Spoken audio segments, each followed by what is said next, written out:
ముందుగా అందరికీ నమస్కారం. నా పేరు బి హర్షిత. నేను 7వ తరగతి చదువుతున్నాను.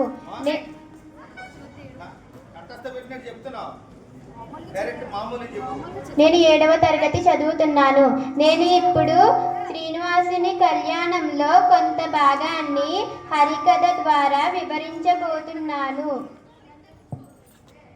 స్వామివారు తిరిగి సజ్జ మీదకు రాగానే అమ్మవారు ఆగ్రహించి, ఎవడండి వాడు? నేను నివసించే వక్షస్థలాన్ని తన్ని వెళ్ళిపోతున్నాడే.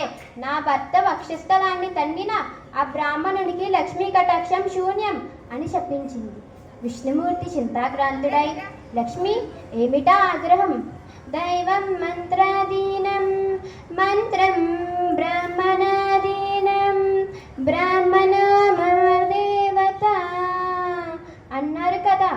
ఓహో, వారు మీకు అంతటి దేవతలు అయితే రేపు మరొక ఋషి వచ్చి మీ శిరస్సు పైన తన్నవచ్చు. ఇది గనక సావిత్రి, గాయత్రి, సరస్వతి వంటి మా మహిళా మండలి వారికి తెలిస్తే ఎంత చిన్నతనంగా ఉంటుంది. ఈ నిరాదరణ భరించలేను స్వామి, కనుషితంబయ్యే నెలవైన కౌస్తవంబు దీక్ష కైకొంటి ఆత్మ పరీక్ష కొరకు పోవు చూండిని వైకుంఠపురము వీడి అంటూ లక్ష్మీదేవి వైకుంఠం విడిచి వెళ్ళిపోయింది. లక్ష్మీదేవిని విడిచి ఉండలేక స్వామివారు కూడా శేషాద్రి కొండపైకి వచ్చేశారు. అక్కడ ఒక ముసలావిడ బంకిని కర్ర పట్టుకొని పువ్వులు కోస్తోంది. ఆవిడే వకులాదేవి. ఆవిడ ఇలా పాడుకుంటుంది. ఎక్కడయ్యా నీ నివాసము, ఎక్కడయ్యా నీ నివాసము, ఓ తిరుమలేశ, ఎంతని వెతకను నీ కోసం, ఎక్కడయ్యా నీ నివాసము. 7 కొండలే ఎక్కాను, ఎన్నో మొక్కులు మొక్కాను, 7 కొండలే ఎక్కాను, ఎన్నో మొక్కులు మొక్కాను, ముడుపులు మూటలు చెల్లించాను, నీ నామాలే వల్లించాను, ముడుపులు మూటలు చెల్లించాను, నీ నామాలే వల్లించాను. కనబడదిదేమి మోసము, కనబడదిదేమి మోసము, ఏమిటాయా నా రోషము.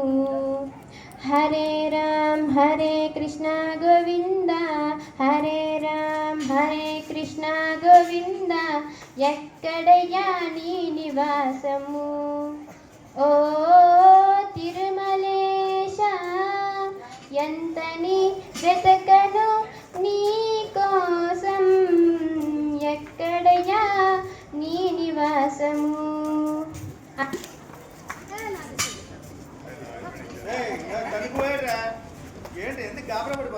ఇంద్రాణిని చూసి ఇన్నాంటకు గుర్తొచ్చానా అంటూ ఆశ్రమంలోనికి తీసుకువెళ్ళింది.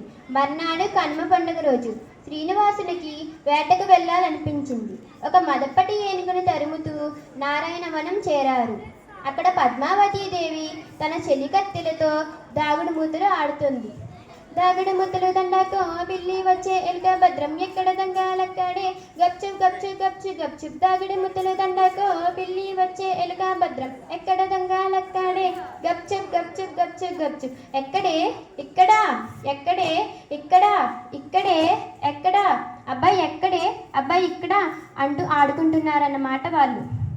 స్వామివారు పద్మావతీదేవి ముందుకు వెళ్ళి నించున్నారు. చెలికత్తేమో అనుకుని స్వామివారి 2 చేతులను పట్టుకుంది పద్మావతీదేవి. కళ్ళకు గంతలు తీసి ఒక్కసారిగా బేరుమంది. సుందరి, నువ్వు ఎవరవు? చూడబోతే మా ఆదిలక్ష్మిలా ఉన్నావు అన్నాడు శ్రీనివాసుడు. ఇంతలో పద్మావతీదేవి చెలికత్తెలు వచ్చి, ఎవరయ్యా నువ్వు ఇక్కడ ఏం చేస్తున్నావు? పైగా భుజం మీద చెయ్యి వేసి మరీ మాట్లాడుతున్నావు. చాలు వెళ్ళు, వెనకడికి ఎవరో ఎర్రచీర కట్టించుకున్నదల్లా నా పెళ్ళమ్మే అన్నాడట అని చెప్పి రాళ్ళతో కొట్టి తరిమేశారు.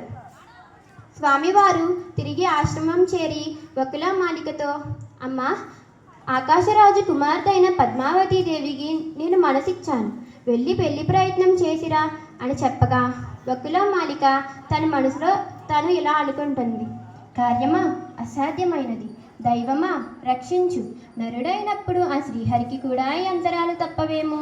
స్వామి నీ నామస్మరణ చేయని ఈ జన్మం ఎందుకు అనుకుంటూ కొండ దిగుతోంది ఆ వకులమాలిక.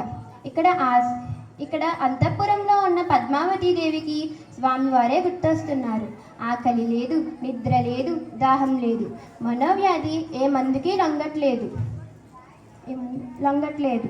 తన చెలికత్తెతో, చెలి నా స్వామి ఎంత అందగాడో అనుకుంటుంది. ఇక్కడ ఆశ్రమంలోనున్న శ్రీనివాసునికి ఒక సందేహం వచ్చింది. అసలు మా అమ్మ ఆ ఆకాశరాజు దగ్గరికి వెళుతుందో లేదో, వెళ్ళినా కానీ వినాయక చవితి చందా కోసం వచ్చిన ముసలావిడ అనుకుంటారేమో అని ఒక ఆడదాని వేషం ధరించారు. ఎర్ర చీర, సట్ట ముక్కెర, చేతులకు గాజులు, కాళ్ళకు మెట్టులు పెట్టుకొని ఒక ఎరుకలశాలి వేషంలో బయలుదేరారు.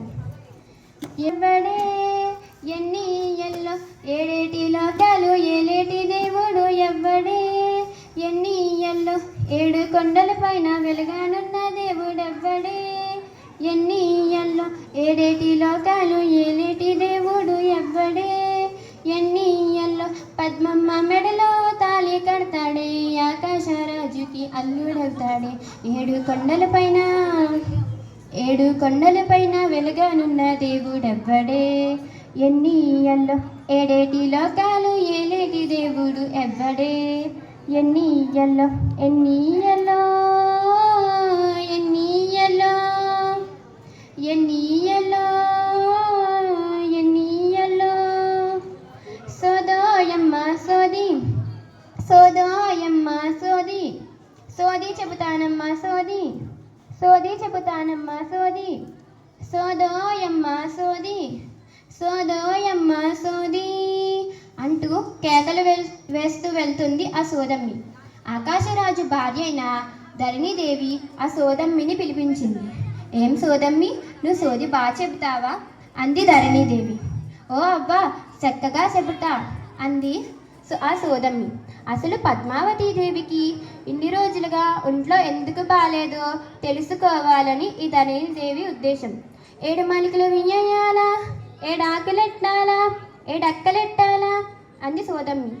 ఓహో అని చెప్పి అవన్నీ కూడా తెప్పించారు. సోది మొదలుపెట్టింది.